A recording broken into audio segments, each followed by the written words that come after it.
eh yang perlu aku sebutin di sini. Sebutin aja, jadi saya bisa luruskan. Iya.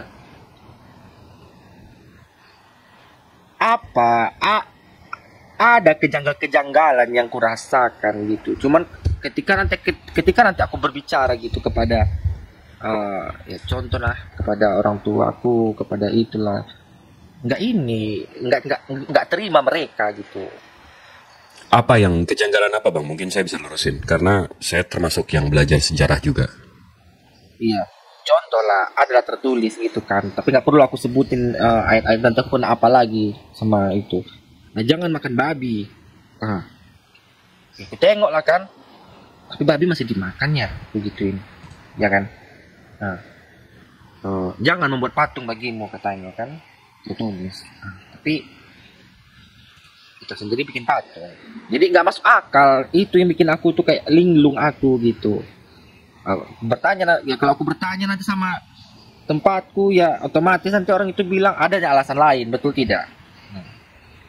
Pasti.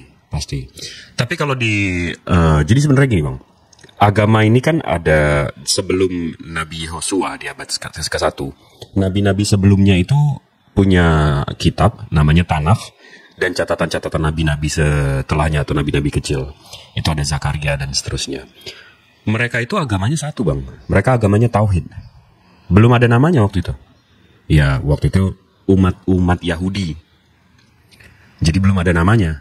Kenapa? Karena mereka agamanya sesuai darah mereka. Nah tapi setelah Yosua, di situ kalau dari perspektif Islam ya, saya daripada ngejelasin perspektif Kristen yang nanti dibilang monolog. Jadi dari perspektif Islam bang, ajaran nabi-nabi sebelumnya itu hanya berlaku untuk Bani Israel. Nah, Nabi Isa atau Nabi Yosua itu sebuah statement dari pencipta langit bumi beserta isinya bahwa keturunan itu nggak penting. Nasab itu nggak penting. Nih, kalau Tuhanmu mau, anak yang nggak ada bapaknya bisa diturunkan. Itu sebuah statement dari Allah Subhanahu Wa Taala, pencipta langit bumi beserta isinya. Karena waktu itu Yahudi, Jews, itu bangga sekali dengan nasab mereka. Oh, udah bapak gue ini, oh bapak gue ini, oh bapak gue ini. Allah menghantam sombong mereka dengan melahirkan seorang nabi yang tidak punya nasab. Makanya setelah Nabi Isa, tiba-tiba nabi terakhirnya itu dari Arab, bukan dari Bani Israel. Jadi sebenarnya itu kalau dari perspektif Islam ya, itu penjelasannya kenapa Nabi Isa mesti dilahirkan tanpa bapak. Dan itu melengkapi. Nabi Adam dilahirkan tanpa ibu bapak, Hawa dilahirkan tanpa ibu, Isa dilahirkan tanpa bapak. Lengkap sudah. Ciptaan Allah. Ada manusia yang diciptakan tanpa emak bapak, ada yang tanpa ibu, ada yang tanpa bapak. Dan Nabi Muhammad ada emak bapaknya. Lengkap sudah. Makanya dijadikan nabi terakhir. Jadi waktu itu Allah mengeluarkan statement seperti itu. Jangan sombong kamu dengan nasab kamu, dengan bapak kamu, nih nabi yang tanpa. Dan waktu itu Yahudi marah. Makanya mereka nggak setuju. Dan di dalam Al-Quran dijelaskan bahwa Nabi Isa itu menyebut kaum Bani Israel bukan kaumku. Tapi ya Bani Israel, ya Bani Israel, ya Bani Israel. Kenapa? Karena Allah tahu memang anak ini bukan Bani Israel. Bapaknya nasabnya nggak ada. Bapaknya langsung dari Allah. Dan soal aturan tadi ya bang, soal makan babi ini apa segala macam. Sekarang saya tanya bang, Nabi Adam atau Adam yang abang kenal itu dikeluarin dari surga kenapa?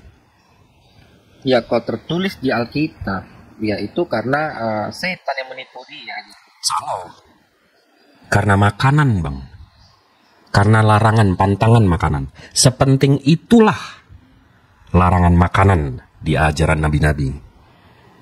Tapi tiba-tiba ajaran abang nggak ada larangan makan. Tiba-tiba Islam yang datang setelah itu ada lagi larangan makan. Ajaran yang meluruskan. Ada di ajaran kami itu ada kayak makan makanan itu kan yang diharamkan itu ada. Cuman ketika aku bertanya nanti kepada pendeta lain lagi jawabnya gitu. Bukan pernah aku di gereja pernah aku tanya gitu kan. pendeta, ini kenapa kok seperti ini? Aku bilang kayak gitu kan. Ada tertulis, jangan makan babi bagimu karena babi itu haram karena kukunya ini. Pokoknya itulah yang tertulis kan. Ada, betul. Nah, ya, dibilanglah sama ini ku kan, sama pendeta. Apapun yang bentuknya di dunia ini bisa dimakan. Katanya gitu. Jadi ada pertentangan di situ. Di situ aku heran gitu. Oke, kita mesti sadar. Ini berarti abang udah sadar bahwa ajarannya sama yang kita mesti memilahkan nih antara ajaran yang abang baca, yang faktual, sama ajaran yang diajarkan orang atau gereja atau masjid. Kalau kami sebagai Muslim, iya memang kita nanya sama Ustadz, Ustadz ini gimana? Saya boleh nggak? Begini. Nanti kalau Ustadz tiba-tiba ngelarang, oh nggak boleh begini. Atau bolehin, oh boleh begini. Mana buktinya? Mana dalilnya? Mana di Al-Quran ditulis? Atau mana hadisnya? Kami dididik kritis.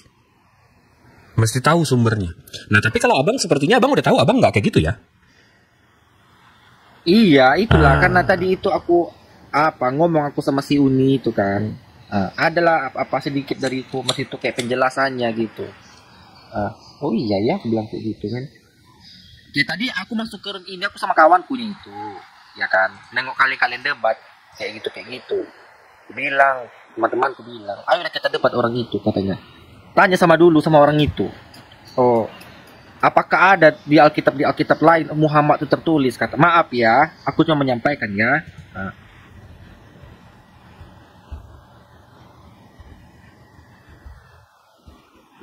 Ya naiklah aku tadi sama kawanku. Habis itu udah ditinggal aku. Oke, gini bang. Gimana ya? Untuk meluruskan.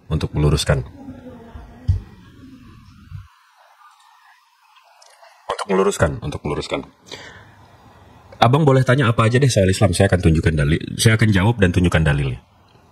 Karena di Islam itu nggak ada sama sekali yang nggak ada dalil. Serangannya yang standar aja deh, arah Ka'bah, nyembah batu, atau apa yang abang dengar di luar sana soal Islam yang abang mau serang, coba deh. Iya, katanya kayak gini kan. Orang Islam Nabi Muhammad ya? Iya. Nabi Muhammad itu tidak ada tertulis di Alkitab manapun katanya. Ya. Terus penyembah berhalanya orang itu, batunya disembah katanya kayak gitu. Baik. Oke, untuk menjawab pertanyaan, ada 2 pertanyaan di situ ya. Pertanyaan pertama, nggak ada nubuatan menurut abang. Jadi nggak ada di kitab-kitab sebelumnya. Lah, nubuatannya Yehosua di Perjanjian Lama atau nubuatan si botak di Perjanjian Lama di mana bang? Ya katanya ya mau di Perjanjian Lama pun itu tidak ada tertulis kedatangan Nabi Muhammad itu. Nah itu yang saya tanya, nubuatan Yehosua atau Yesus di Perjanjian Lama di mana? Ya contoh kayak di Taurat, di apa itu nggak ada katanya. Yesus bang, yang saya tanya di Perjanjian Lama Yesus di mana? Nggak ada kan? Katanya ada sih. Nah di mana? Nggak ada. Orang Yahudinya sendiri yang bilang nggak ada. Yang punya buku bang, Tanakh, bilang ada. Bukan saya ya. Orang Yahudinya sendiri bilang nggak ada. Mau ke Yesaya, nggak ada. Yesaya anaknya Immanuel. Bukan Yesus. Habis itu si botak. Paulus? Nubuatannya di mana? Nah, Paulus ini notabene-nya nulis lebih dari setengah Perjanjian Baru loh. Nubuatan di Perjanjian Lamanya mana? Nggak ada. Kok gila-gila nubuatan tapi gila-gila nubuatan tapi nubuatan mereka sendiri nggak ada. Nyembah patung nggak ada. Itu pertanyaan nomor 1. Pertanyaan nomor 2, abang bilang kita nyembah berhala ya, nyembah berhala dan seterusnya. Oke, kita ke sana. Saya buka ini ya. Saya buka kamera saya. Mudah-mudahan abang bisa lihat. Ini sedikit ya bang. Kalau abang udah bisa lihat kamera belum? Udah. Nah, kalau saya Google bang, Jews ini Yahudi. Praying ini berdoa. Yahudi berdoa itu ada kiblat bang. Ini agamanya Yesus loh. Nih, mereka berdoa ada arahnya. Hah. Hah. Hah. Hah. Hah. Hah. Hah. Nyembah batu mereka. Yesus nyembah batu berarti. Ya. Sampai dicium-cium. Hah. Hah. Dan ini terus loh. Ini Yahudi nih. Hah. Ini Yahudi nih bang. Itu ciri-ciri agama Samawi bang. Agama yang turun, agama yang seagama dengan Ibrahim atau Abraham. Itu memang perintahnya menyatukan bang. Tauhid, agamanya itu tauhid, Tuhannya satu. Jadi kiblat itu menyatukan umatnya, mempersatukan umatnya. Kiblat namanya. Arah doa, bukan batunya yang disembah. Arah doa. Dan kalau abang Google juga, kiswah changing. Nih, saya tunjukin lagi. Kiswah itu apa namanya? Kain ini. Nah, ini tiap tahun diganti, Bang. Kiswah ini tiap tahun diganti, terus diinjek-injek, Bang. Ka'bahnya tuh diinjek-injek. Dari 2 miliar umat muslim, nggak ada yang marah. Nggak ada yang bilang, wah sesembahan kami diinjak-injak. Nggak ada. Karena kami tahu bang, ini bukan sesembahan. Ini arah yang Allah perintahkan. Sama seperti ini. Jadi Baitullah mereka hancur, rusak. Nah ini dari zaman dulu lagi. Tuh.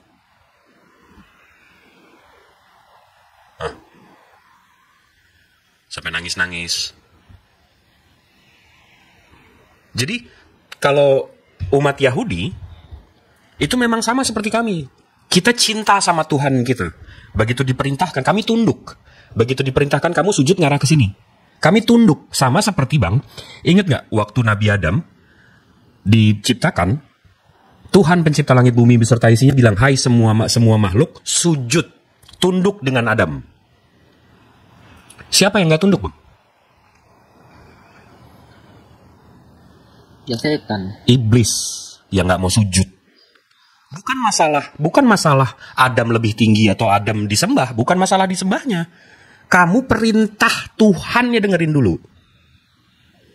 Kerjakan dulu, tunduk kamu. Tapi nggak mau kan? Lihat dari semua umat manusia di sekarang yang di dunia ini, siapa yang nggak mau sujud? Abang umur 27 tahun, pernah abang sujud sekali aja? Pernah gak? Sujud maksudnya gimana? Kayak Sujud. Orang Sujud menghambakan Tuhan. iya. Kalau menghambakan Tuhan. Ini orang Yahudi loh bang. Ini seagama dengan Tuhan abang. Nggak ada kayak gitu. Nah, apa bedanya abang hamba Tuhan? Apa iblis sekarang? Dari cerita tadi. Tapi nggak usah dijawab. Habis itu serangan terhadap Islam kedua, ketiganya tawaf. Keliling-keliling Ka'bah. Ya kan? Nih, saya buka. Ini dari Sefaria. Ini keyahudian ya bang ya. Ini bahasa Yahudi nih. Ini kitab fikih mereka. Fikih itu kitab kalau di Islam itu cara wudu, cara duduk, cara doa makan, dan segalanya. Dan semuanya di situ. Nah di sini, saya bacain ya bang ya. Ini kitab fikih mereka. Kalau mereka punya Baitullah.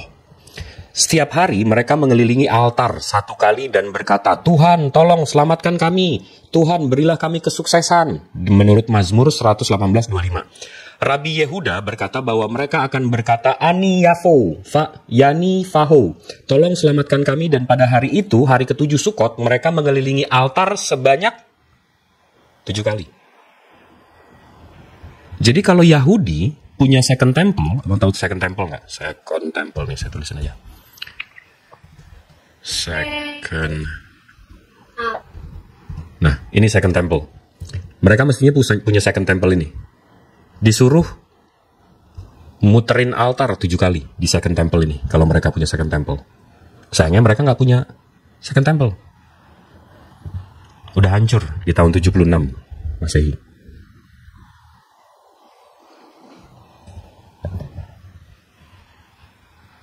Iya.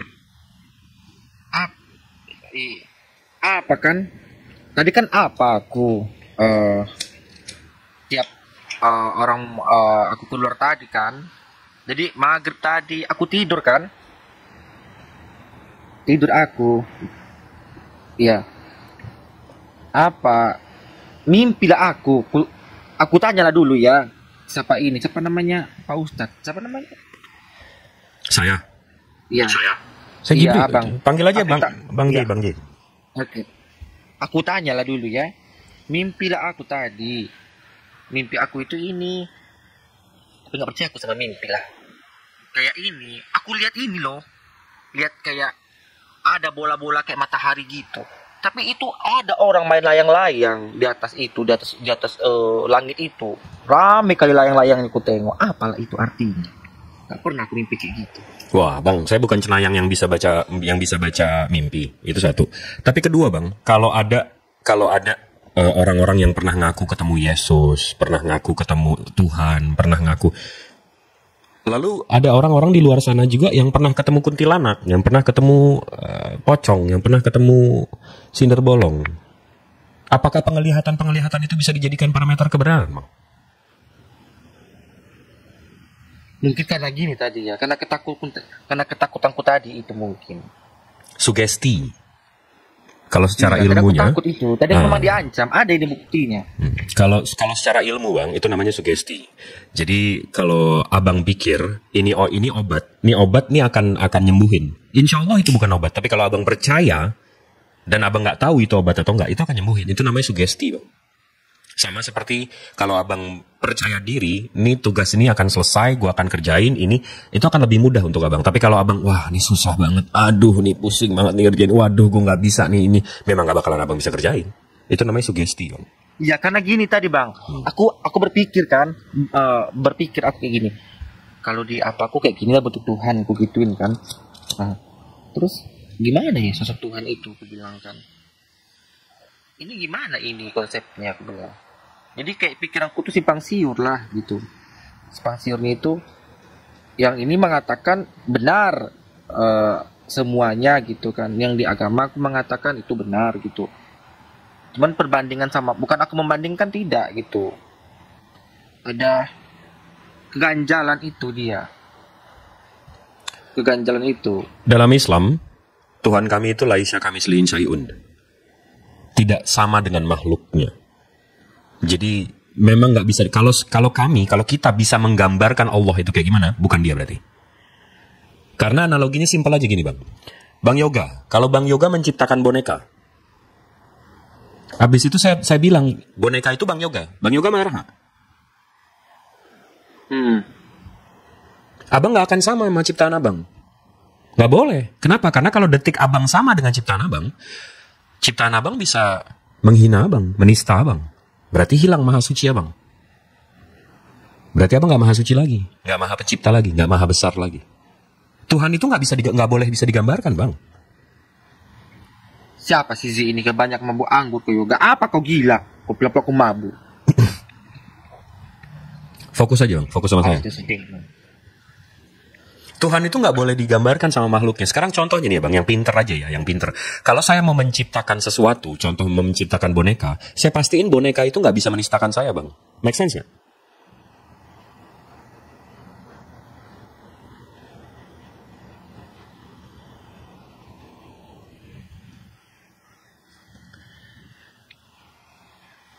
Wah, Bang Yoga terdistract.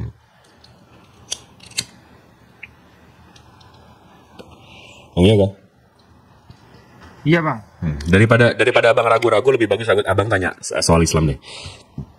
Tadi saya udah menjawab soal Mekah. Mekah itu perintah Tuhan kami untuk itu hanya arah, bukan yang kami sembah. Ka'bah itu udah hancur 4 kali, nggak ada masalah.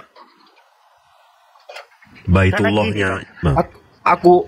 Aku tanya pun tentang Islam ini gitu kan. Nah, perkataan itu benar semua gitu. setelah aku analisa gitu, benar semuanya gitu. Tapi susah aku tidur loh, karena memikirkan itu kan. Benar ini karena ada jawabannya gitu. Setiap yang aku tanyakan itu pasti ada jawabannya. Karena gini bang, kita umur kita berapa sih bang? 60-70 tahun? Iya. Kita iman dulu baru akal. Waktu kecil, waktu kita belum punya akal. Nanti begitu kita udah besar, kita udah ada akal, baru akal dulu, baru imani. Jadi kalau abang punya anak sekarang, insya Allah, anak abang umur 6 tahun, 8 tahun, abang bilang, Doraemon itu Tuhan. Kamu mesti nyembah dengan segala hati kamu. Doraemon itu Tuhan. Menurut abang, anak abang nurut gak? Pasti nurut. Iya. Kenapa? Karena dia imani dulu, dia belum ada akalnya. Tapi nanti begitu dia umur 18, 20, 25, 30, dia berpikir, masa sih? Mana coba bukunya? Coba gue baca. Nggak ada di bukunya dibilang dia Tuhan. Nggak, baru dia pakai akalnya. Jadi dari situ bang, kita tahu. Kalau kita lahir dalam kekafiran, itu bukan salah kita. Tapi kalau kita mati dalam kekafiran, itu total salah kita. Kenapa? Karena di ujung harinya, begitu kita ngadep Tuhan, di hari akhir nanti, di hari hisab, begitu kita ngadep Tuhan, Tuhan akan bertanya, kenapa kamu nggak menuhankan aku? Kenapa kamu menuhankan makhluk lain? Jawaban kita apa? Oh enggak, saya ngikut si ini, ngikut si itu. Ya udah, bawa ini, masuk kalian semua ke neraka. Kalian dikasih otak, dikasih akal, dikasih waktu 24 jam sehari, sama semua. Itu yang tadi saya bilang, kalau kita lahir dalam kekafiran, itu bukan salah kita. Tapi kalau kita mati dalam kekafiran, itu total salah kita. Karena simpelnya untuk saya ya, muslim ya bang. Kalau di ujung harinya, di hari kiamat, tiba-tiba Nabi Isa atau Isa ini Tuhan, saya gampang jawabnya. Dia nanya, Jibril, kenapa kamu gak nuhanin saya? Saya tinggal nanya, di mana kamu ngaku Tuhan? Coba tunjukin, di mana kamu ngaku Tuhan? Jadi kamu suruh saya nebak-nebakan. Tapi Bang Yoga, kalau tiba-tiba sampai bapaknya Nabi Isa yang Tuhan, abang mau jawab apa? Nabi Isanya udah bilang, kau sembah bapakku, Allah yang satu. Abang tetap ngotot nyembah makhluknya.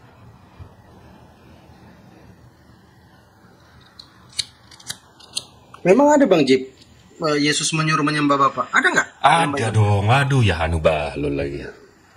Enggak, aku mau lihat dong. Mungkin Yoga mau lihat, pengen lihat. Belum lihat mungkin dia. Udah lihat aku itu. Udah. Oke. Udah jelas kan? Abang mau ngikutin ajaran manusia yang bikin gedung-gedung, yang bikin agamanya kayak MLM, atau menyembah Tuhan bang, langsung. Di situ pilihannya. Ya aku berpikir kayak gini kan. Ada kayak gini pikiranku. Aku menyembah yang berwujud lah gitu kan. Yang berwujud contoh kayak patung lah gitu kan. Menyembah. Sedangkan dia aja dibikin oleh manusia. Yang kayak gitu. Oh enggak, jawaban mereka selalu, oh enggak, patung-patung itu simbol. Sama seperti pagan, penyembah Horus, penyembah Mitra, penyembah Zeus. Itu jawabannya kayak gitu kalau abang tanya. Tertulis di situ kan. Sudah tertulis itu, jangan kau bikin patung-patung, katanya kayak gitu kan. Tidak boleh bikin patung yang ada di langit maupun yang ada di bumi. Ya, itu ada di Alkitab ya. Nah, tapi kenapa kita bikin gitu? Abang masih percaya sama Alkitab, Bang? Ya, karena kan itu kan kepercayaan aku dan orang tua aku kan. Oh, oke. Sekarang gini deh, kita buka nama kitab abang dalam bahasa Inggris atau internationally itu sebenarnya namanya Biblos kan? Abang tahu kan? Iya. Oke, kita buka sejarah Biblos, Bang. Nih ya, abang nyimak ya. Ini datanya saya nggak ambil dari Wikipedia dan segala macam loh, Bang. Ini dari World History Encyclopedia. Jadi kalau saya scroll ke bawah ini, website ini dilindungi oleh UNESCO Archive, United Nations. Ini PBB, Digital Archive. Jadi kota ini namanya kota Biblos, Bang. Ini kotanya. Nah, di sini dibilang, ya, saya translate. Orang-orang Yunani mengambil nama kota itu sebagai kata mereka untuk biblos, buku, dan dari kata mereka untuk buku-buku yang diberi nama Alkitab kita. Jadi kitab Abang, namanya itu dari nama kota dewa-dewa. Di sini dari Egyptian mitologi, Biblos itu kotanya dewa Isis, kotanya dewa Osiris, kotanya dewa Baal, kotanya dewa Horus. Ini sekarang kita buka Horus. Ini dewa Horus, Bang. Ini tetap nih masih di World History of Encyclopedia. Ini dewa Horus. Dewa Horus ini dia sama seperti kayak gini, Bang. Statunya. Ingat ya, Bang ya? Ini saya buka deh, lebih gede. Ini yang namanya Isis, ini yang namanya Horus. Lihat kepalanya. Nah, Abang bisa nggak lihat perbedaannya?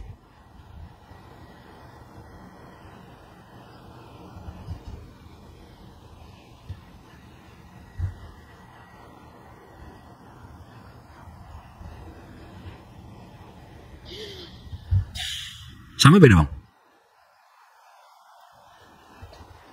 Dan kalau saya mundur lagi, ini dari Dewa Horus tadi, Tuhan dia bertiga-tiga gini, Bang. Kayak boyband. Nih, Divine Family from Ancient Egypt. Saya translate. Keluarga ilahi dari Mesir kuno. Dia bertiga nih. Ini sang sumber, ini Roh Kudus, ini Horusnya. Bertiga-tiga nih.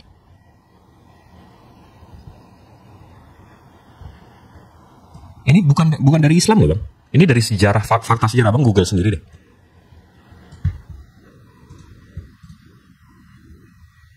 Mereka bertiga gini. Habis itu, Abang kalau lihat ada yang minum-minum, tau gak? Yang minum-minum darah Tuhan. Abang inget ya, ini namanya Osiris, ya. Nama Tuhannya Osiris nih. Nah, si Osiris ini drinking the blood of Osiris and as wine. Minum darah Tuhan. Gelasnya kayak gini.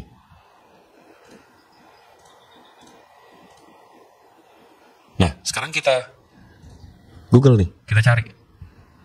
Nih. Tahu kan? Gelasnya kayak gimana, Bang? Iya ya. Ini minum darah Tuhan Osiris sebagai wine. Ini ajaran siapa nih, Bang? Ajaran nabi-nabi mana? Nabi Ibrahim pernah ngajarin minum darah Tuhan?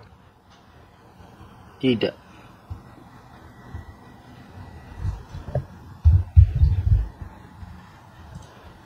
Mana ajaran-ajaran nabi-nabinya?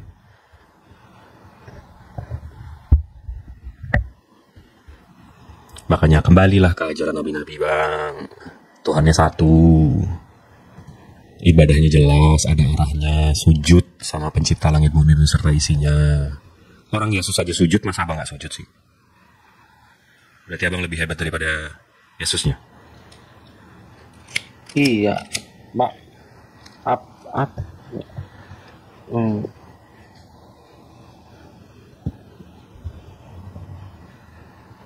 Apa? Abang ada yang mau ditanya dari segi kekristenan, Abang ada yang mau ditanya dari segi keislaman. Insya Allah kami bisa luruskan. Tapi kalau dari kekristenan saya nggak mau ambil doktrinnya, saya mau ambil sejarahnya. Tapi kalau dari keislaman, saya bisa dari teologinya dan sejarahnya juga. Atau kita mau bahas kitab suci? Sejarah kitab sucinya. Udah ya, sama Uni tadi ya? Udah sama Uni tadi. Saya bisa nunjukin Al-Quran abad 1 Hijriah, abad 7. Al-Quran yang sama dengan Rasul di zaman yang sama dengan Rasul yang sejaman dengan Rasulullah. Dan itu udah di carbon dating. Udah di carbon dating tuh maksudnya kertasnya udah diteliti, udah dites. Memang kertasnya ini berasal dari tahun sekian sampai tahun sekian.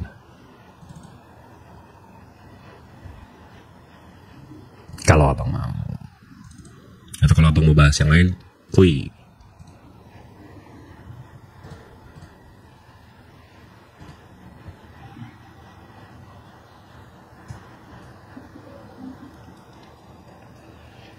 Abang tahu kan agama Abang? Abang tahu kan agama Abang didiriin kapan, Bang? Ya tahu lah. Tahun berapa? Apanya, Bang? Tahun berapa agama Abang didirikan? Oh iya. gininya, aku pernah juga itu baca sejarah kan. Oh, ya Bible itu ya 400 tahun setelah meninggalnya Betul. Yesus kan. Betul. Jadi di situ bikin aku tuh kayak berarti ini bukan bikinan Tuhan. Bukan kitab suci. Bukan bikinan Betul. Iya. Di situ kan aku bingungnya gitu. Jadi ini dari segi Paulus. sejarahnya aja ya saya tunjukin ya Bang ya. Dari segi sejarah, ini Abang lihat ada data saya dari mana? UNESCO World Heritage Conventions, WHC UNESCO.org. Ini dari PBB datanya. Birthplace of Jesus, nih saya translate aja. Kok nggak bisa ditranslate? Nggak bisa ditranslate. Nggak bisa ditranslate. Birthplace of Jesus, Church of the Nativity and the Pilgrimage Route, Bethlehem. Ini tempat lahir Yesus. Ini birthplace of Jesus ya, tempat lahir Yesus. Tempat lahirnya Yesus ini Bang, ini ada di goa. Nah, nih. Jadi ini tempat masuk goanya, ini goanya, ini yang katanya palungan.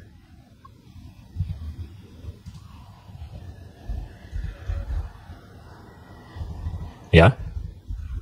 Kalau kita Google Church of Nativity, the image. Nah, ini dia goanya. Ini palungannya. Nah, itu segini. Tuh. Ya. Habis itu ini. Nah, ini jelas nih di sini. In the Nativity. Nah, ini. Dalam menemukan lokasi kelahiran Yesus, tempat tersebut menandai dimulainya agama Kristen. Ya, menandai dimulainya agama Kristen dan merupakan salah satu tempat paling suci dalam dunia Kristen. Gereja Basilika asli tahun 339, abad 4 ya.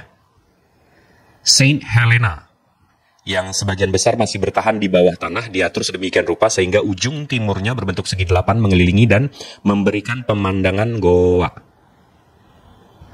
Jadi menurut kekristenan, tempat lahirnya itu di goa dan dibangun tahun 339 oleh Saint Helena. Abad 4 ya, berarti tempat lahirnya ditemukan di abad keempat. Berarti sebelum itu mereka nggak tahu tempat lahirnya di mana. Habis itu tempat meninggalnya. Ini dari Fellowship of Israel Related Ministries. Ini dari tempat meninggalnya. Kuburannya. Yang katanya, bangkutnya dari sini. Saya translate ya. Kemudian pada abad keempat, Ibu Konstantinus, Helena, datang mencari tempat tersebut. Alhasil ia memerintahkan untuk membangun gereja di sekitar lokasi tersebut meskipun ada banyak perselisihan tentang misi dan niatnya. Sebuah gereja umum bergaya Bizantium abad keempat dibangun di sisi dalam bentuk salib. Jadi tempat lahir abad 4 dibangun oleh Helena, tempat meninggal abad 4, kitab suci abad 4. Dan yang membangun notabene-nya Saint Helena ini penyembah Zeus sebelum menyembah Yesus.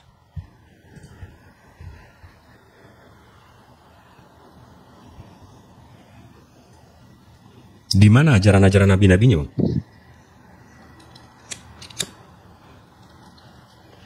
Ini sejarah ya, dan ini bukan dari Muslim ya. Iya. Abang cross check aja kalau nggak yakin ini bohong nih, ini ya. Coba Google aja sendiri. Iya.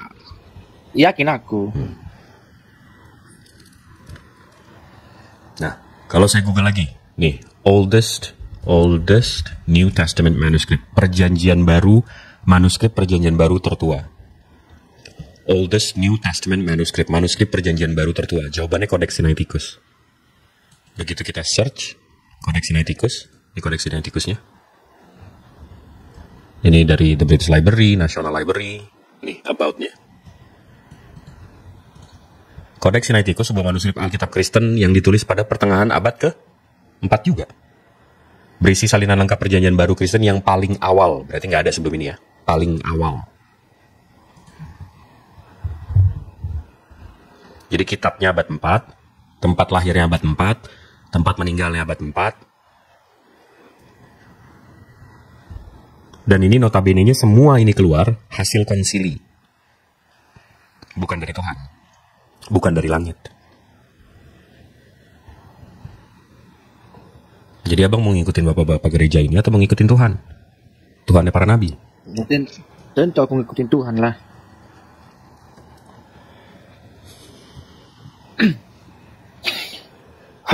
Gimana? Ada yang abang mau tanya lagi?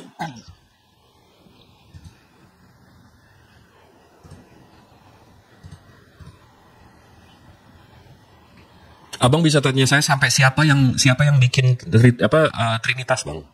Yang bikin Trinitas itu Tertullian di abad kedua. Tertullian itu masuk Kristen di umur 45. Tertullian itu sebelum masuk Kristen Tuhannya Triad, 3. Jadi dia masuk Kristen, habis itu dia bawa ajaran lama dia. Nama Tertullian itu agamanya namanya Greco-Roman Triads. Nama ketuhanannya itu Capitolin Triad. Tuhannya itu Jupiter, Juno, Minerva. Di umur 45 dia masuk Kristen. Habis itu dia bilang, "Hayo kita bikin Tuhan kita di sini Tritunggal." Sejak kapan, Bang, Nabi Ibrahim, Nabi Musa, Nabi Adam nyembah Tuhan 3, Bang?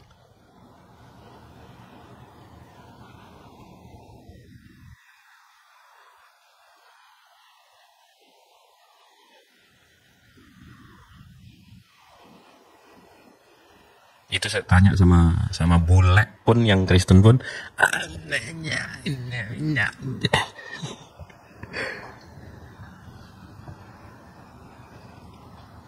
Islam ini karena difitnah mulu aja. Kalau enggak seluruh dunia udah Islam. Difitnah mulu.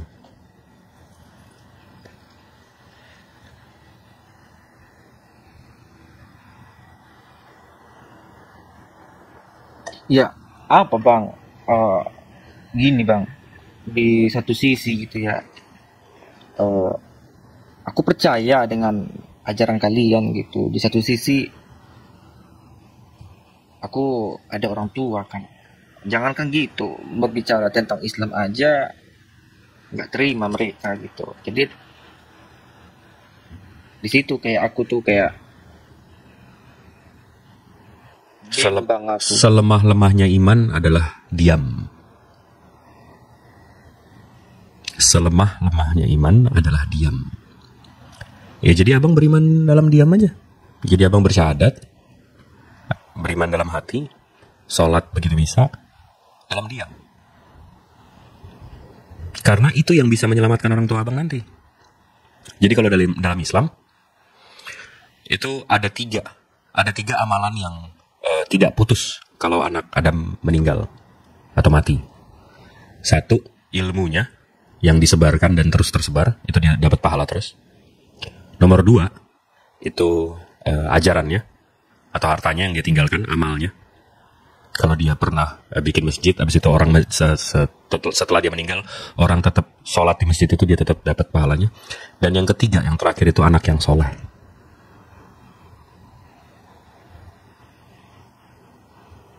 Tiga amalan itu yang tidak putus kalau anak ada meninggal. Jadi mungkin abang jadi asbab orang tua abang selamat. Kita nggak tahu. Wallahu a'lam misal. Bingung aku. Memang kebencian terhadap Islamnya di keluarga udah dalam banget ya, Bang? Apa? Bukan gitu. Apa namanya?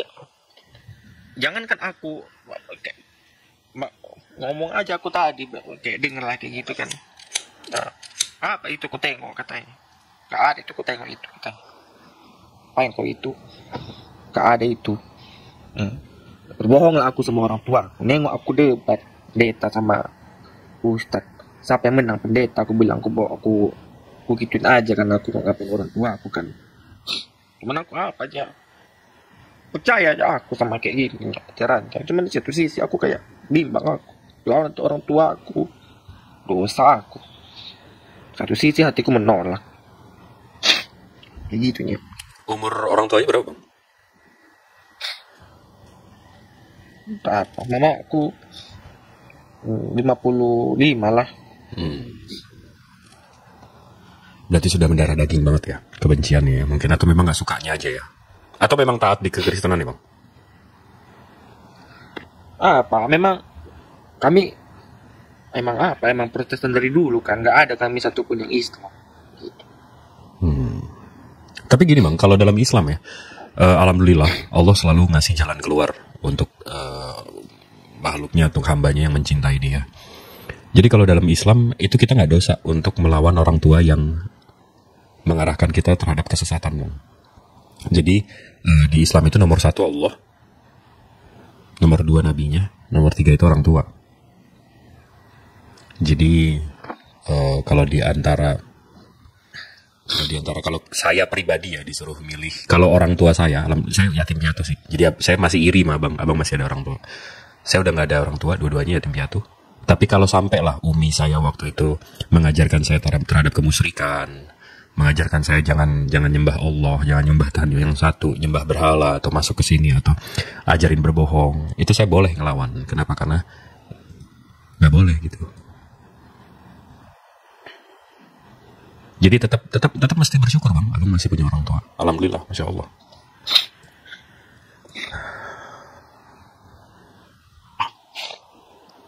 Saya malah iri, malah pengen berantem sama umi saya sekarang kalau bisa. Karena berapapun duit saya yang saya punya sekarang, saya mau beli di mana? Saya mau kasih berapa duit pun saya sekarang untuk satu kali aja telepon sama umi sama abah, sekali aja. Gak bisa. Tapi saya sadar yang bisa menyelamatkan umi sama abah saya sekarang ya sholat saya, doa saya. Semoga mereka bisa diampuni karena mereka mendidik saya dengan benar.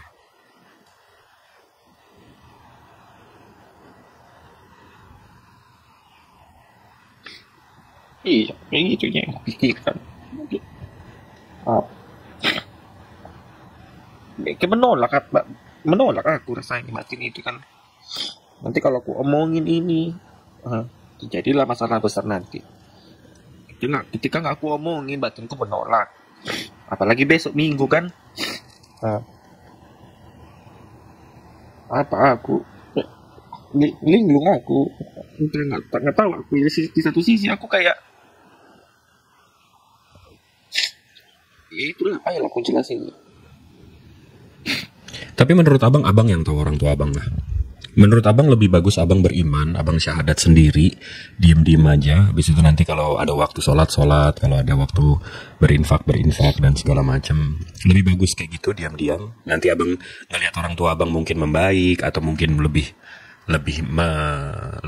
lembut, nanti abang omongin pelan-pelan, atau begitu abang nanti ketemu calon istri yang tiba-tiba Islam, abang bilang ya sayang banget sama istri, nanti mau masuk Islam gara-gara istri, atau nanti abang bisa pelan-pelan pikirin ke arah sana, atau abang konfrontir, enggak, gue mau masuk Islam, ayo kita ribut, ayo kita debat. Abang yang tahu orang tua abang, menurut abang jalan yang lebih baik yang mana? Bingung aku, Bang. Bener, bingung aku. Ya, kalau jalan yang baik tadi ya setelah tadi siang kan, lamanya aku di room ini gitu. Emang bener semuanya itu, Cok. Diomongin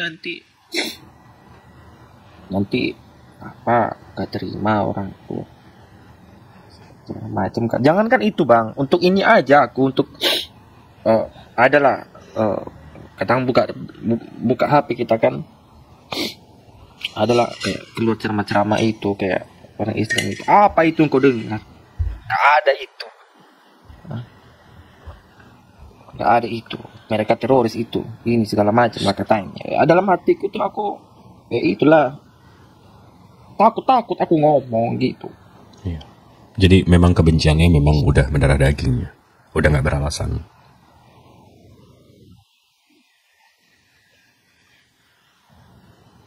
Tapi mungkin beliau orang baik, Bang. Makanya abang dikasih kesadaran untuk ngarahin ke sana. Untuk pelan-pelan. Pastilah.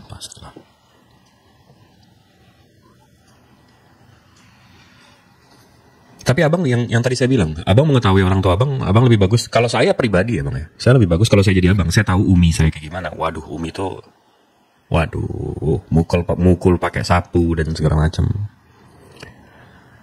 Umi keras, abah juga keras. Tapi kalau saya tahu mereka Kristen, saya akan masuk Islam diam-diam dan ya sudah, dalam hati. Karena di situ juga pasti ada tambahannya, ada pahala tambahannya. Di satu sisi kan pernah aku ngomong sama mak, kau mati kau nanti, mak. Adanya kau tengok, mak. Kalau di Islam itu mah ada 3 hari, 7 hari, 10 hariannya. Gimana itu mak? Gimana aku mendoakanmu mak? Gituin sama aku kan. Apanya kau? Tinggal kau bawa pendeta. Jadi kayak gitulah. Kalau dia mau mamaku kan. Jadi nggak masuk sama aku ya. Setidaknya kalau orang tua kita nggak ada ya kita memberikan doa kepada orang tua kan. Tapi nggak tahu kemana arah doanya itu gitu. Saya sampai 2-3 tahun yang lalu masih potong kambing atas nama Abah, atas nama Umi di ini. Dan setiap daging kan kita kalau potong kambing habis itu kita bagi-bagiin kan kambingnya ke orang-orang yang kurang mampu kan. Dan saya mengimani kalau di ajaran kita itu setiap orang yang terima makanannya itu Abah Umi juga dapat. Itu kalau di Islam ya keindahannya. Dan saya sekarang sholat 7 kali 8 kali sehari. Yang wajib kan 5, gak ada sunah-sunahnya. Tapi setiap saya selesai, yang saya doain Abah Umi, karena nggak ada lagi, siapa lagi? Jadi untuk Iwan Villa di bawah ya, nikmat iman itu kadang-kadang kita nggak lihat, kita nggak rasain, sampai ditarik, sampai kita tiba-tiba nggak ada iman. Jadi kita mesti bersyukur, yang lahir di Islam, yang memang sudah tahu, yang membaca kitab, yang membaca Al-Quran. Tapi di dalam hati Bang Yoga percaya kalau Allah itu memang Tuhan pencipta langit bumi beserta isinya. Ya yakin aku, karena di semua Alkitab itu mengajarkan kan Tuhan itu Esa, Tuhan itu tunggal gitu kan. Yakin aku bahwa ya Tuhan itu satu, nggak ada Tuhan itu banyak gitu. Yakin aku itu. Kalau Nabi Muhammad sebagai Rasulullahnya, sebagai Rasulnya? Iya percaya aku. Abang itu barusan syahadat dalam bahasa Indonesia.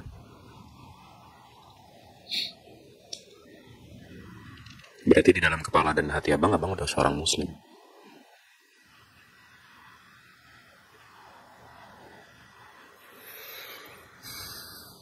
Tapi memang dunia ini kan kita kalau di Islam ini dunia ini cobaan bang. Jadi abang kalau dengerin analogi saya ini, waktu kita di dalam perut itu, dalam perut bunda kita, dalam perut umi kita diciptakan mata, diciptakan paru-paru, diciptakan jantung, diciptakan hidung, diciptakan kuping. Kita berpikir buat apa ini semua? Saya nggak perlu ini semua, jari-jari, saya nggak perlu ini semua. Yang saya perlu ini tali pusat.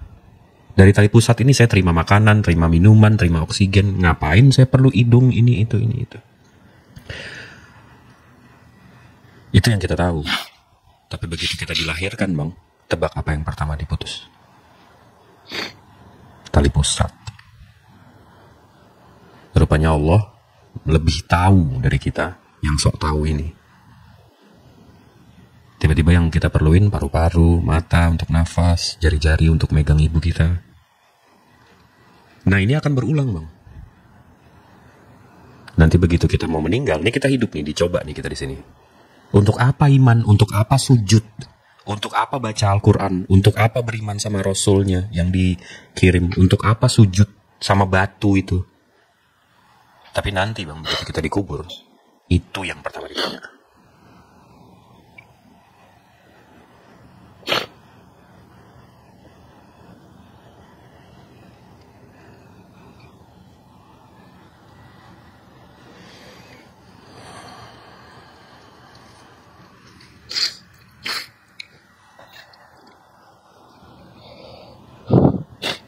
Jadi sebenarnya abang imannya udah iman muslim, tinggal dimantapin aja sih.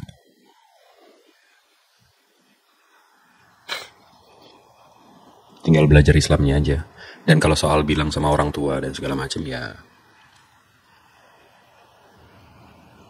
tinggal pinturnya kita bang, jadi anak.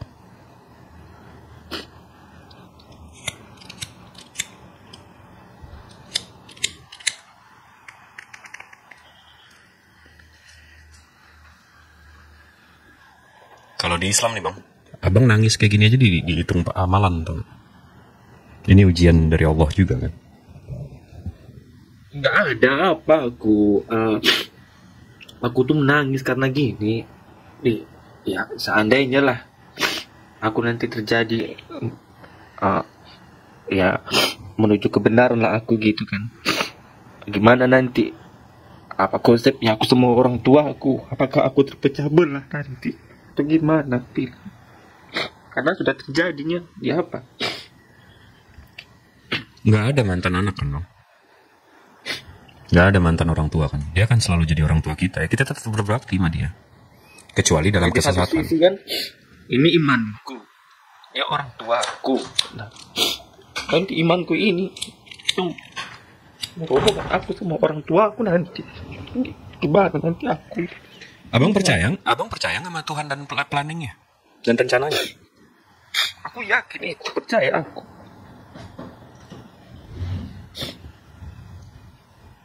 Waktu Nabi Ibrahim disuruh masuk ke dalam neraka, dalam api yang dibuat sama Raja Namrud, dia beriman, dia percaya sama planning Tuhannya.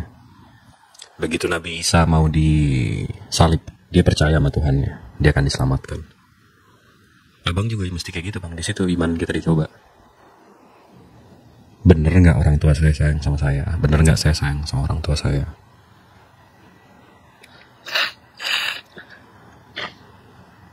Menurut saya kalau abang memang mau bilang sama mereka dan abang takut atau abang ngeri atau abang nggak mau berantem, dan kalau memang udah sampai situ ya udah nggak apa-apa.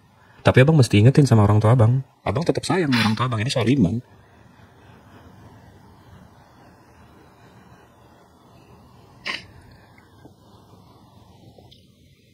Ini nggak menghirangi atau mengurangi sayang kita ke orang tua kita. Ini soal iman.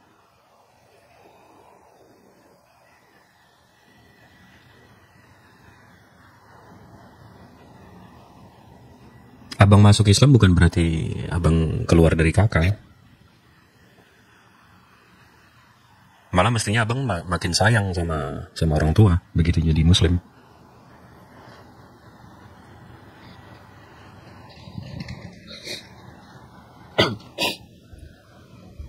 Karena nanti di hari akhir juga di hari hisab kan begitu ditanya kenapa kamu gak nyembah Tuhan yang benar, abang gak bisa bilang karena orang tua saya.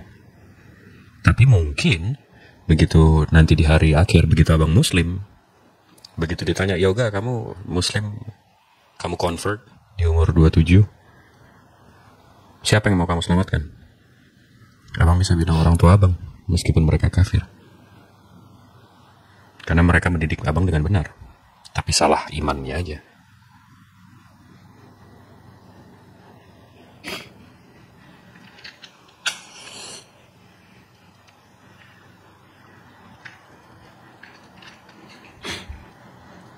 Karena kayak gini loh bang, ini hidayah abang udah punya, abang gak bisa nyalain siapa-siapa lagi. Ini sama dengan ada makanan di depan abang, di depan meja abang, habis itu abang bilang saya lapar. Ya salah abang kenapa gak dimakan? Makanannya udah di situ, nih hidayahnya udah di sini, abang tinggal ambil aja.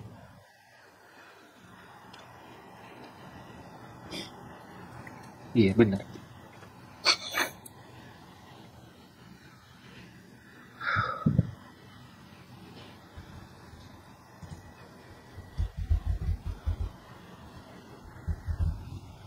Jadi abang mau gimana? Kita di sini support abang nih. Abang mau diem aja, abang nggak mau masuk dulu, abang mau beriman dalam hati, abang mau ikrarkan. Kami support di sini, nggak ada paksaan dalam Islam. Insya Allah kalau abang bilang enggak, saya mau kabur dari sini ya, saya mau ke Jakarta. Insya Allah kayak gitu, kami tetap bisa support.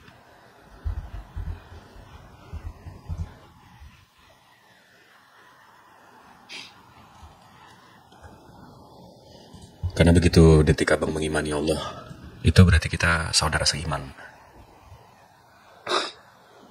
Iya bang.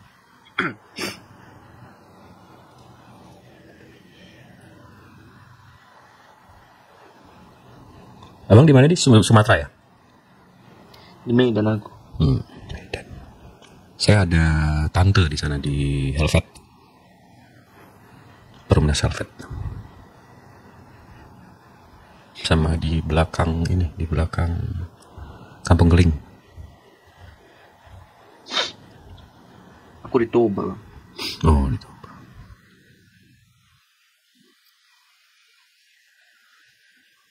Di Medan banyak teman-teman kita, Bang. Banyak anggota API di sana banyak. Ada Bang Faruk, ada Bunda Nora. Kalau Bang mau ketemu, Ya, kayak gini Bang. apa tuh? Ya, di suku kami itu kan, di Batak itu kan, eh, laki-laki itu kan sangat berharga Bang. Ya, oh, dia yang mengurus nanti orang tuanya, dia nanti anggap orang tuanya gitu ya. Laki-laki tanggung jawabnya besar itu kalau di kami di sini.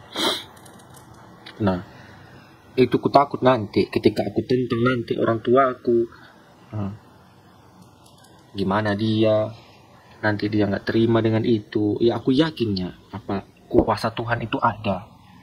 Ya, yakin aku ada kuasa Tuhan itu. Cuman ya wajar lah. Aku kayak berpikir lah dulu gitu, berpikir kayak gimana untuk ke depannya nanti gitu. Kalau abang sebagai muslim, abang harus urusin, Bang. Tanggung jawab justru makin besar di muslim. Kita mesti berbakti sama orang tua kita, mau kayak gimana pun, mau berbeda iman pun. Kita yang nggak boleh kita ikutin dari orang tua itu kalau kesesatan aja. Kalau kita tiba-tiba disuruh nyembah ini, nyembah itu nggak boleh. Tapi sisanya kita mesti berbakti.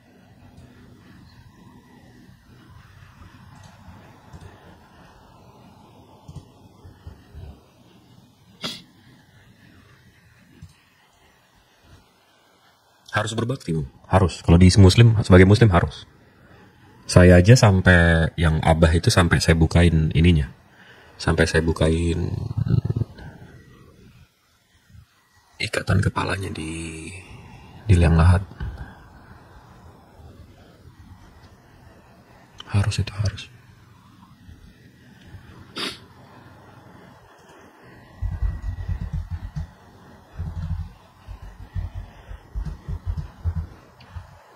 Tapi Bang Yoga,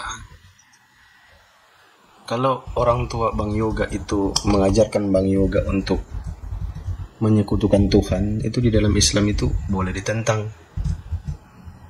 Kenapa? Karena kafir itu lah Yoga. Namanya orang kafir itu kan orang yang menutup diri dari kebenaran Tuhan yang benar. Jadi kalau di dalam Islam itu tidak ada penghakiman untuk kalian. Tidak dihitung amalmu, perbuatan baikmu, perbuatan burukmu, tidak dihitung. Disepaknya kau langsung ke neraka, langsung disepak, tak, jatuh kau ke neraka. Dan sialnya itu kekal kita di neraka. Itu sialnya, nggak bisa kita masuk surga kalau sudah menyekutukan Tuhan. Misalkan Tuhan itu maha suci, maha tinggi, kita gantikan kemahakuasaannya, kemahasuciannya, kemahatinggian Tuhan itu kita ganti dengan pohon. Kita jadi sembah pohon, sembah sapi, sembah monyet. Itu tidak ada itu hari penghakiman, langsung disepak kita ke neraka. Nah, di dalam Islam juga orang-orang kafir itu ceritanya nanti akan minta kepada Tuhan, ya Tuhan, ya Allah, maafkan kami, hidupkan kami kembali supaya kami bisa berbakti kepadamu, kami bisa menyembahmu. Itu nanti kayak gitu nanti di neraka. Terus kekal, tidak bisa keluar. Nah, beda dengan yang sudah punya kunci. Contoh, orang Islam, dia sudah punya kunci. Kuncinya 2 kalimat syahadat. Nah, setelah dia mengucapkan 2 kalimat syahadat, perilakunya jahat, membunuh, memperkaos, mencuri, dan segala macam perbuatan jahat dia lakukan. Dia itu akan masuk ke dalam surga, neraka. Disiksa dulu dia. Siapa suruh kau perbuatan jahat terus kau di dunia? Kau hidup, nggak ada perbuatan, hanya sedikit perbuatan baik kau buat. Disiksa dulu dia di neraka sampai habis, sampai hancur-hancur. Baru dia boleh masuk surga. Ibarat kalau kita cuci baju itu kan, nggak mungkin baju kotor, penuh lumpur, kita masukkan ke dalam lemari yang penuh dengan baju bersih. Mestilah kita cuci dulu. Kayak gitu kalau Islam. Tapi beruntungnya Islam itu sudah punya kunci, yaitu asyhadu an la ilaha illallah wa asyhadu anna Muhammadar Rasulullah. 2 kalimat syahadat. Kalau kafir beda, nggak ada kuncinya, kekal dia, nggak bisa keluar dari neraka. Kayak gitu, Bang Jip.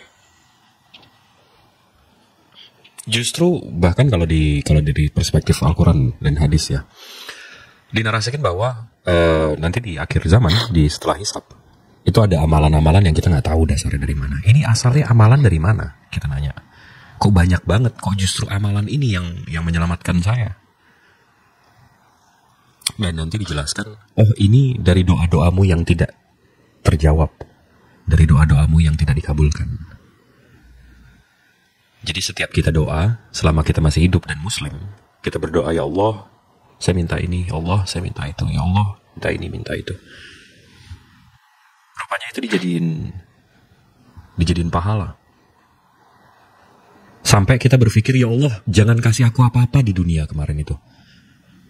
Mestinya di sini aja. Karena itu yang jatuh asbab kita selamat. Itu enaknya nikmatnya jadi muslim. Jadi doa kita yang nggak diijabah pun, yang nggak di. Makanya saya selalu bilang sama teman-teman saya, doa terus. Konon katanya surga bisa ditukar. Desak Tuhanmu.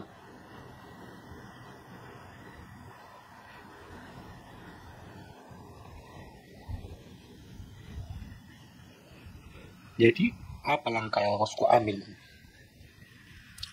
Kalau saya tahu Umi saya dari Medan, jadi mungkin 11-12 Umi kita. Kalau saya syahadat, saya beriman diam-diam, saya lihat dia gimana.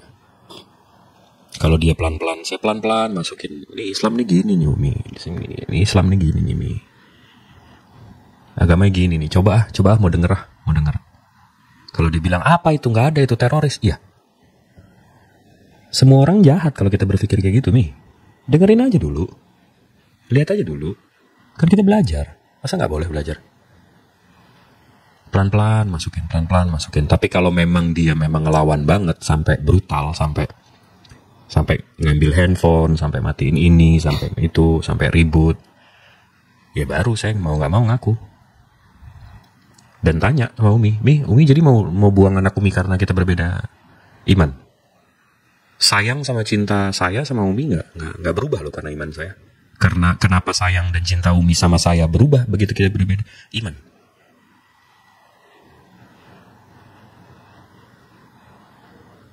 Saya justru sebagai muslim tambah sayang sama Umi. Kenapa kekristenan Umi nggak tambah bikin sayang sama saya?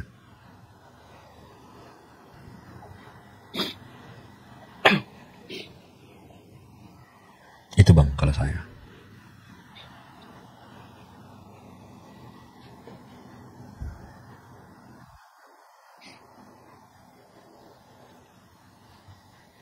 Hal yang baik tidak mudah Bang. Kalau hal yang baik itu mudah, semua orang lakukan. Hal yang baik itu tidak pernah mudah.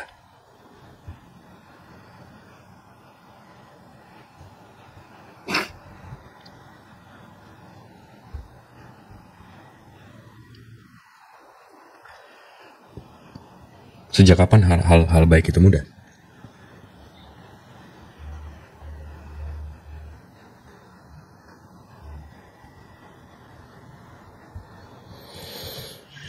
Gimana menurut Bang Yoga?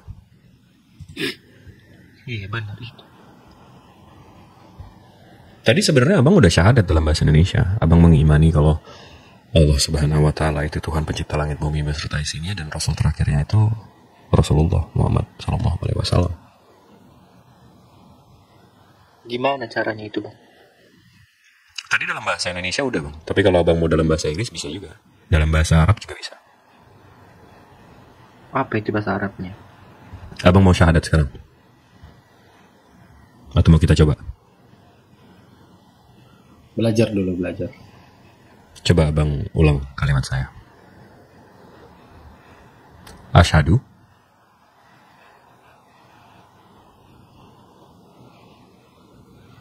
Emang kalau saya ini Bang menyebutkan itu sekarang, emang gimana itu? Sebenarnya Abang udah beriman. Tadi kan saya tanya, Abang yakin nggak kalau Allah pencipta langit bumi beserta isinya itu Tuhan? Abang udah mengakui kan? Iya. Dan Abang udah mengakui juga bahwa Muhammad itu Rasulnya kan?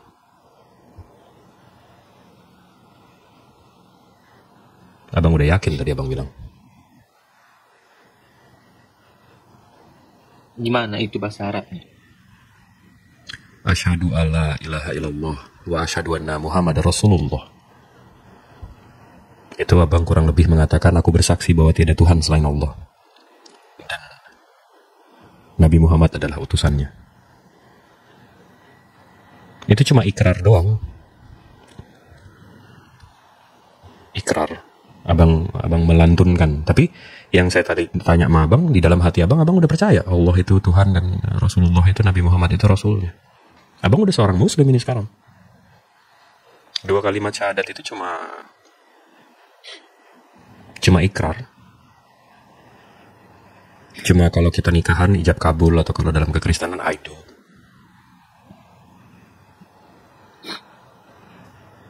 Itu kalau kita pacaran. Nah, kita coba. Diulang coba, pelan-pelan aja, pelan-pelan. Asyhadu Allah ilaha illallah wa asyhadu anna Muhammadar Rasulullah. Aku bersaksi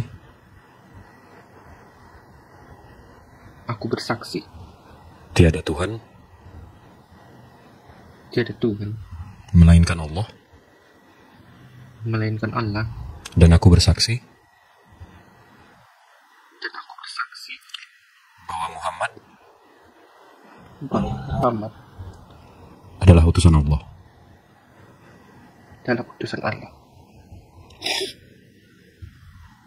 Sah ya, dengan Villa? Sah. Masya Allah. Jadi Cong, izin Bang Acong dibawa dulu ya, berisik kali tempatnya Bang Acong, nanti bentar baru naik. Lanjut. Jadi maksudnya itu Bang Yoga, kenapa mesti ada saksi dan seterusnya? Itu nanti kalau sampai, kita nggak tahu ya, nggak ada yang bisa jamin kita bangun besok pagi. Jadi kalau sampai salah satu di antara kita atau siapapun yang ada di ruangan ini itu tiba-tiba nanti ditanya, begitu kita ngadap Tuhan, begitu kita ngadap Allah Subhanahu wa Ta'ala, dan abang ngaku abang Muslim, saya bisa maju, saya bisa bilang iya, saya ngelihat dia syahadat, iya, saya mendengar dia syahadat, saya bisa jadi saksinya.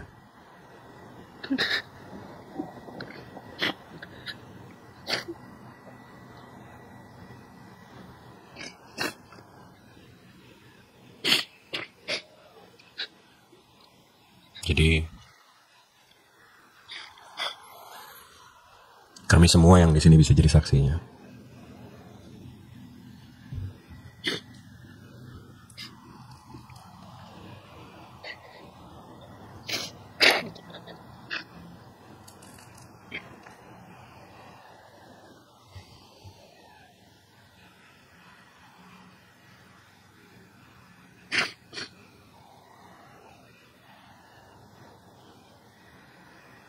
Pasti dada abang penuh kan, saya tahu.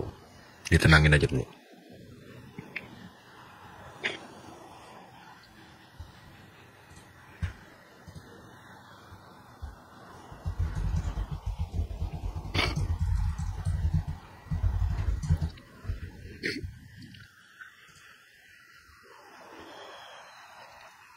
Gimana perasaannya, Bang?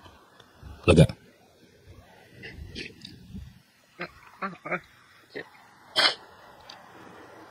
Kayak sedih aja aku rasanya.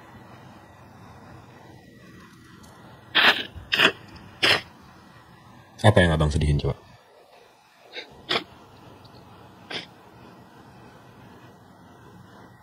Ya di satu sisi aku nggak mau mempermainkan agama. Satu sisi ya aku harus ya dengan perjanjian seperti ini kan, ya aku harus sembunyi-sembunyi dari keluarga aku gitu. Masa keluarga aku tahu itu ya, mau nggak mau aku harus apa, harus bisa aku kasih alasan pada mereka gitu.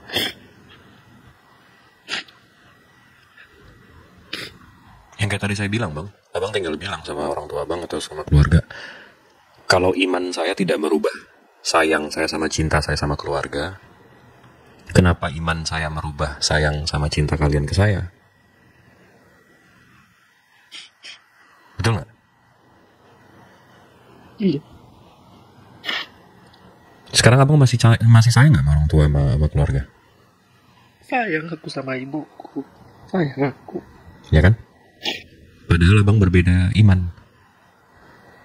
Mestinya mereka juga nggak membenci abang. Malahan justru lebih sayang sama abang. Karena perbedaannya.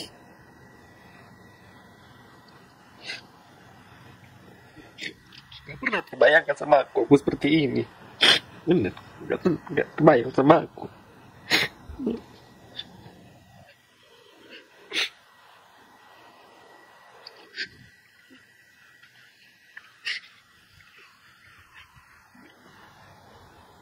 Ada rasa. Oke. Coba dilancarin lagi deh bang. Tapi nggak usah dalam bahasa Indonesianya, tapi dalam bahasa Arab ya. Coba kita lancarin deh.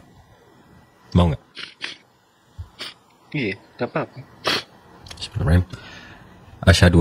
Asyhadu alla Asyhadu an la ilaha ilaha illallah illallah wa asyhadu anna wa asyhadu anna Muhammadar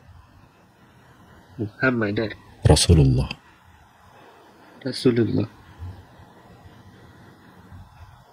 Abang udah tahu kan artinya? Iya. Aku bersaksi kan? Iya, aku bersaksi bahwa tidak Tuhan melainkan Allah. Bahwa tidak Tuhan melainkan Allah. Dan aku bersaksi bahwa Nabi Muhammad adalah utusan Allah. Dan aku bersaksi bahwa Nabi Muhammad adalah utusan Allah. Allahu Akbar.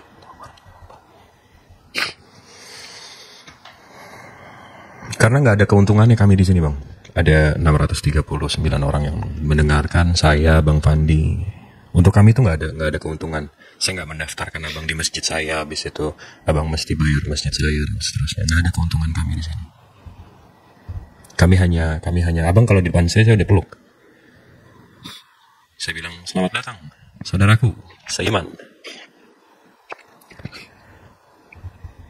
Haram saya makan bang kalau abang lapar. Di Islam itu seperti itu. Haram. Saya makan nih haram kalau abang lapar.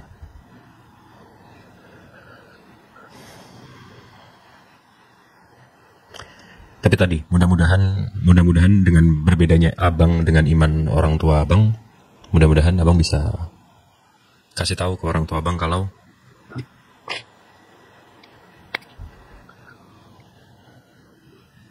iman abang nggak ngerubah sayang abang ke orang tua, kenapa orang tua abang berubah sayangnya begitu abang berbeda iman? Betul nggak?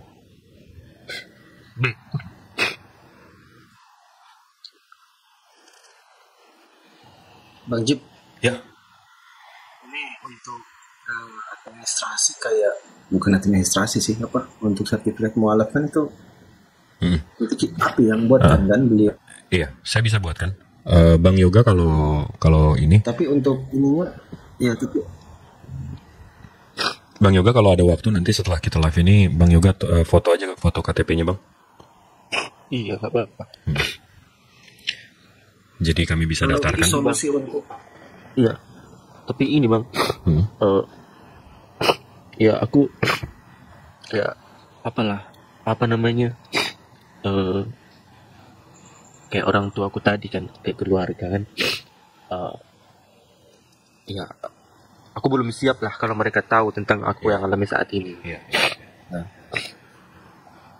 Ya gini aja Bang, kalau KTP kita aman, kita nggak akan sebarin, kita nggak akan, ya ada sekitar hampir 300 mualaf tahun lalu sendiri Bang di kami. Jadi kalau soal KTP pasti aman, Abang bisa kirim ke hostnya aja. Tapi kalau soal sertifikat mualaf, ya kita nggak usah keluarin, kalau Abang nggak mau nggak apa-apa. Iya, karena kita nggak mau juga Abang dipersekusi gara-gara ini.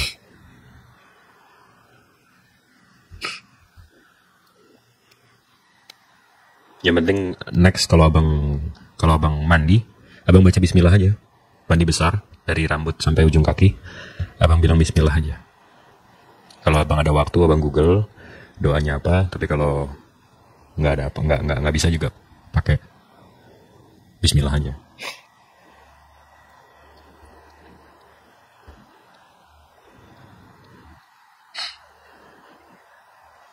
Dan karena saya anggota API bang, dan termasuk pengurus pusat, pengurus nasional, abang kalau ada apa-apa bisa hubungi saya bang. Tapi gimana tuh bang? Aku Muslim itu kan dia sunat kan. Aku belum sunat. Gimana itu? Nah, kami kan kalau di API kan kita ada anggota di Medan juga. Kalau abang mau kita bisa aturin untuk sunatnya. Kalau abang nggak ada dananya juga bisa kita usahain. Ada dana aku, adanya uangku. Masya Allah. Iya udah nggak bayar per bulan ya. Jadi iya bisa bang, bisa. Kami bisa aturin ke dokternya di Medan. Bisa kalau abang mau kita anterin juga bisa. Kita diam-diam juga bisa. Karena sekarang kan cepat sembuhnya, nggak mesti berbulan-bulan. Nanti kita bisa aturin itu semua.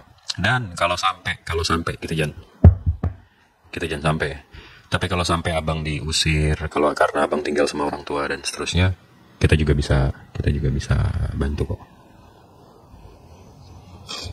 Dan kalau abang mau belajar, abang masih tinggal sama orang tua nggak? Nggak. Apa? Orang tua aku, iya tinggal sama orang tua aku. Enggak, dan kalau ditanya kenapa sunat, abang bilang aja, ya saya ngikutin Yesus kan sunat. Kan bisa. Ya enggak? Apa? Kayak mana itu bang? Kalau menyembah itu gimana? Kalau apa kan? Apa namanya kalau di Muslim sholat kan? Itu gimana caranya? Nggak tahu aku. Kuncinya setiap hari itu 24-4-3-4. 2 rakaat itu di subuh, 4 itu di zuhur, 4 di asar, 3 di maghrib, dan 4 di isya. 24-4-3-4. Jadi 1 rakaat itu dihitung. Jadi kan kita mulainya berdiri. Habis itu kita tunduk, kita ruku, kita sujud. Nah, 2 kali sujud itu dihitung 1 rakaat. Nanti abang tinggal di YouTube banyak kok. Bacaan-bacaannya juga banyak. Pelan-pelan aja. Dan itu nggak mesti hafal. Abang kalau belum tahu apa-apa sekarang, pakai Bismillah terus juga nggak apa-apa. Apa mak? Nggak ada aku. Ibunya kan? Iya. Ini lah rekornya bang Jibi. Hmm? Ini lah